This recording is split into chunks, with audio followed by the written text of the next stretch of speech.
Hello dear student, कैसे हैं आप सब। तो आज के इस वीडियो में हम लोग देखने वाले हैं एक्सरसाइज 1.2। तो पहला सवाल लिया है हमने क्वेश्चन नंबर 1 का, P implies Q and Q implies P। तो इसका हमें कंस्ट्रक्ट करना है ट्रुथ टेबल। इसे हम लोग बोलते हैं स्टेटमेंट पैटर्न। तो हमें पता है कोई भी टेबल बनाने के लिए हमें रो और कॉलम चाहिए होते हैं। तो सबसे पहले हम लोग यहाँ पता कर लेंगे कितने रो लगेंगे, कितने कॉलम लगेंगे। ठीक है, तो नंबर ऑफ रो हमें यहाँ पता चला 4। कैसे, उसके लिए हमारे पास एक फार्मूला है 2:n। n का मतलब नंबर ऑफ स्टेटमेंट। तो यहाँ आप देखोगे नंबर ऑफ स्टेटमेंट आपके पास में कितने हैं, 2, PQ। तो 2 की पावर 2 यहाँ हो जाएगा हमारे पास 4। यहाँ कितने रो लगेंगे हमारे पास में, 4। तो as there are mainly 2 statement, ये मैंने लिखा भी हुआ है। नंबर ऑफ कॉलम्स का हमारे पास फॉर्मूला है number of statement plus number of connective. So देखिए नंबर ऑफ स्टेटमेंट कितने हैं, 2। ऑलरेडी आपको पता है PQ जो रिपीट हुआ है उसको नहीं काउंट करना है। नंबर ऑफ कनेक्टिव्स देखिए 1 2 3। तो 3 connectives plus 2 statement is equal to 5। मतलब कितने कॉलम बनेंगे यहाँ पे, 5 कॉलम्स बनने चाहिए। ठीक है, तो हमें ये पता चल गया कि 4 रो लगेंगे, 5 कॉलम लगेंगे ट्रुथ टेबल प्रिपेयर करने के लिए। अब कैसे प्रिपेयर करना है वो देखते हैं। सबसे पहले जो मेन 2 स्टेटमेंट है वो आएंगे, फिर उसके बाद में अपन स्टेटमेंट पैटर्न को देखेंगे। अगर निगेशन है तो निगेशन आएगा, नहीं है तो फिर हम आगे बढ़ जाएंगे। सो देखिए सबसे पहले क्या आया है, P इम्प्लाइज Q। तो हमारे पास में PQ दोनों मेन स्टेटमेंट वाले कॉलम के बाद में आएंगे P इम्प्लाइज Q। अब उसके आगे बढ़ जाइए। सो P इम्प्लाइज Q, अगला क्या बोल रहा है, एंड Q। तो ये जो P इम्प्लाइज Q निकाला इसके साथ क्या करना है, एंड Q करना है, वो लिख दिया। अब बोल रहा है P implies Q and Q, फिर उसके साथ किसको इम्प्लाई करना है, P को। तो लास्ट वाले कॉलम में आपका जो पूरा स्टेटमेंट दिया था वो आ जाएगा। अब हमें इसकी एंट्रीज डालना है, मतलब पॉसिबल वैल्यूज डालना है, इसकी ट्रू होगा फॉल्स होगा ऐसा। तो उसके लिए हमने ये जो 4 निकाला है, 4 रो निकाला है, इस 4 को डिवाइड कर दीजिए 2 से, तो आपको मिलेगा 2। तो ये 2 ये इंडिकेट करेगा कि पहले वाले कॉलम में 2T 2F आएंगे। फिर इसको 2 से डिवाइड कर दीजिए, ये बताएगा कि अगले वाले कॉलम में 1T 1F 1T 1F आएगा। ठीक है, आप इस तरह से भी कर सकते हो। तो ये पूरा कॉलम आप यहाँ भी लिख सकते हो, इसको यहाँ भी लिख सकते हो, कोई फ़र्क नहीं पड़ता। ये सिर्फ पॉसिबिलिटीज़ हैं, इनको आप किसी भी तरह से लिख सकते हो। अब P इम्प्लाइज Q। तो P इम्प्लाइज Q हमें टेबल टू टेबल याद करना पड़ेगा, कंडीशनल वाले का, कंडीशनल स्टेटमेंट का। तो कंडीशनल हमें क्या बोलता है कि अगर T इम्प्लाइज F है तो F होगा, अदरवाइज T होगा। सो T इम्प्लाइज T T हो गया, T इम्प्लाइज F F हो गया, F इम्प्लाइज T T हो जाएगा, F इम्प्लाइज F T हो जाएगा। फिर उसके बाद में अगला बोलता है P implies Q and Q। तो P इम्प्लाइज Q ऑलरेडी निकाला है, अब इसको एंड करना है, किसके साथ में, Q के साथ में। तो इन दोनों कॉलम का एंड करिए। तो एंड मतलब कंजंक्शन हमें क्या बोलता है कि अगर दोनों एंट्री हमारे पास में ट्रू है तभी ट्रू होगा, अदरवाइज फॉल्स होगा। तो T एंड T क्या हो जाएगा, T, ये दोनों F है, फॉल्स हो जाएगा। T एंड T क्या हो जाएगा, T, F एंड T भी क्या हो जाएगा, F हो जाएगा। अब इसके बाद में है P implies Q and Q implies P। ठीक है, मतलब ये जो हमने पूरा निकाला इसको इम्प्लाई करना है किस पे, P पे। मतलब हम यहाँ से P की तरफ जाएंगे, क्योंकि कंडीशनल में P इम्प्लाइज Q का मीनिंग अलग होता है, Q इम्प्लाइज P का मीनिंग अलग होता है। तो कंडीशनल वाला टेबल हमें क्या बताता है, अगर T इम्प्लाइज F है तो F होगा, बाकी सारे में क्या होगा, ट्रू होगा। सो देखिए T इम्प्लाइज T क्या होगा, T होगा। F इम्प्लाइज T भी क्या होगा, T होगा। T इम्प्लाइज F सिर्फ ये वाला F होगा, और F इम्प्लाइज F ये वाला क्या हो जाएगा, T। ठीक है, अगर आप इसको यहाँ से यहाँ लेके गए तो आपका आंसर गलत हो जाएगा, आपको यहाँ F मिलेगा, यहाँ T हो जाएगा, जो रॉन्ग हो जाएगा। ठीक है, तो ये हो गया क्वेश्चन नंबर 1 का पहला सवाल। तो अगला क्वेश्चन हमने लिया हुआ है क्वेश्चन नंबर 6, फोर्थ वन इसका। सो देखिए अपने को स्टेटमेंट पैटर्न दिया है P implies negation Q and R। तो यहाँ पे ये निगेशन Q एंड R दोनों के ऊपर है। अब यहाँ हमें पता चलना चाहिए सबसे पहले कितने रो लगेंगे, कितने कॉलम लगेंगे। तो कितने स्टेटमेंट है, 1 2 3 स्टेटमेंट है। तो नंबर ऑफ रो के लिए फॉर्मूला क्या है, 2:n, मतलब नंबर ऑफ स्टेटमेंट मतलब 2:3, 8। तो 8 रो लगेंगे यहाँ पे। ठीक है, फिर उसके बाद कॉलम के लिए number of statement plus number of connective. तो स्टेटमेंट कितने हैं, 3 है PQ, और यहाँ पे कनेक्टिव्स कितने, 3 है, 1 2 3। तो 3 + 3 कितना हो गया, 6।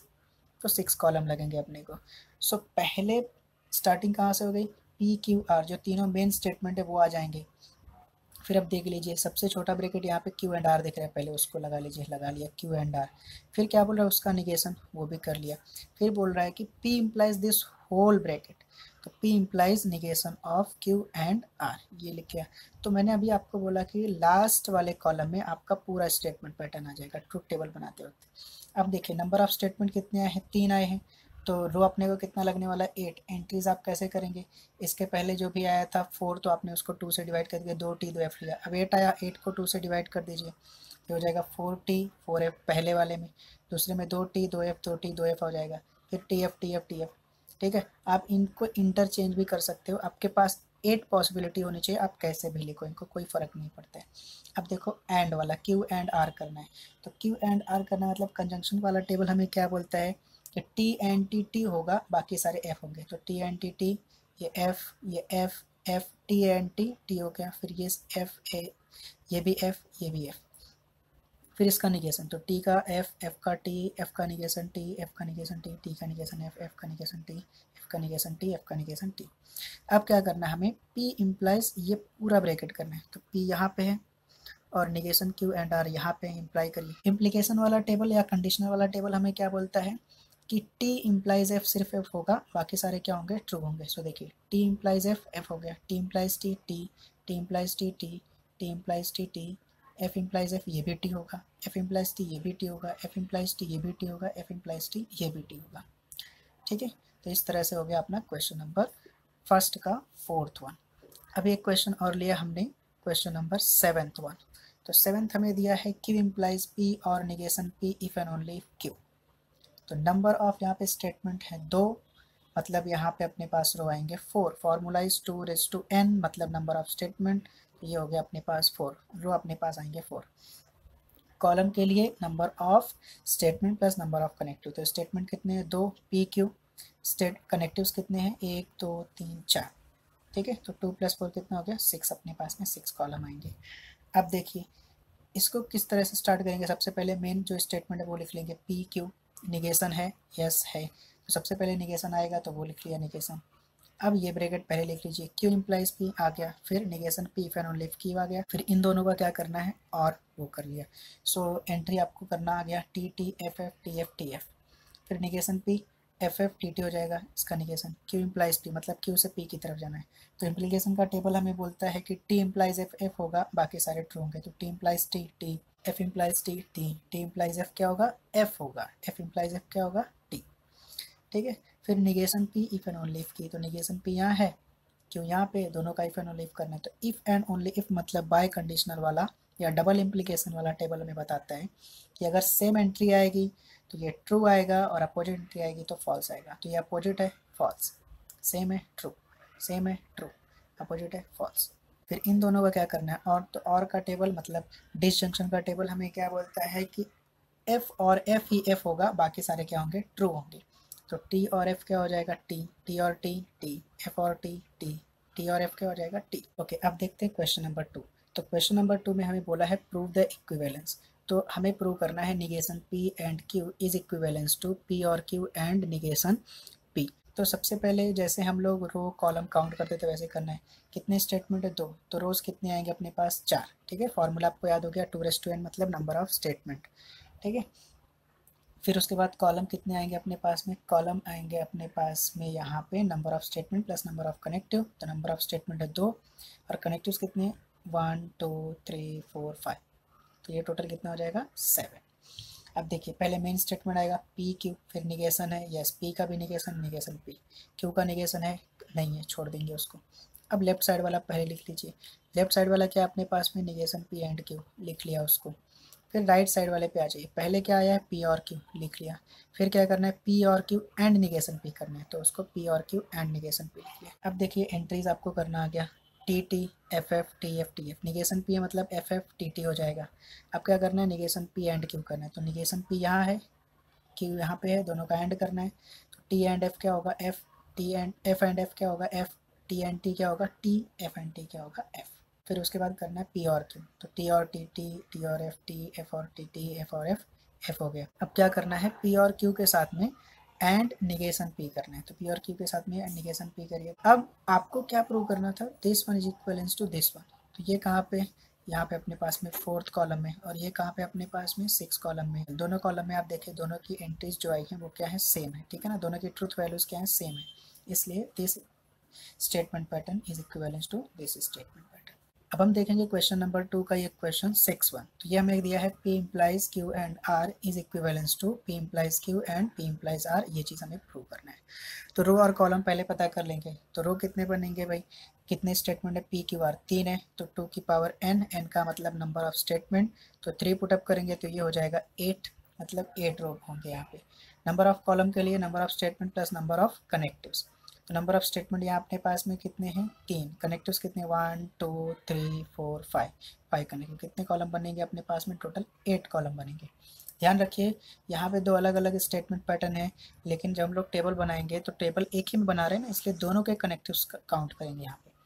तो P Q R पहले तीनों मेन स्टेटमेंट हो गए। अब लेफ्ट साइड से देखिए, Q एंड R पहले ब्रैकेट में आ रहा है, उसको लिख लिया। फिर क्या करना है, P implies Q and R करना है, ठीक है, कर दिया। अब आते हैं राइट साइड में।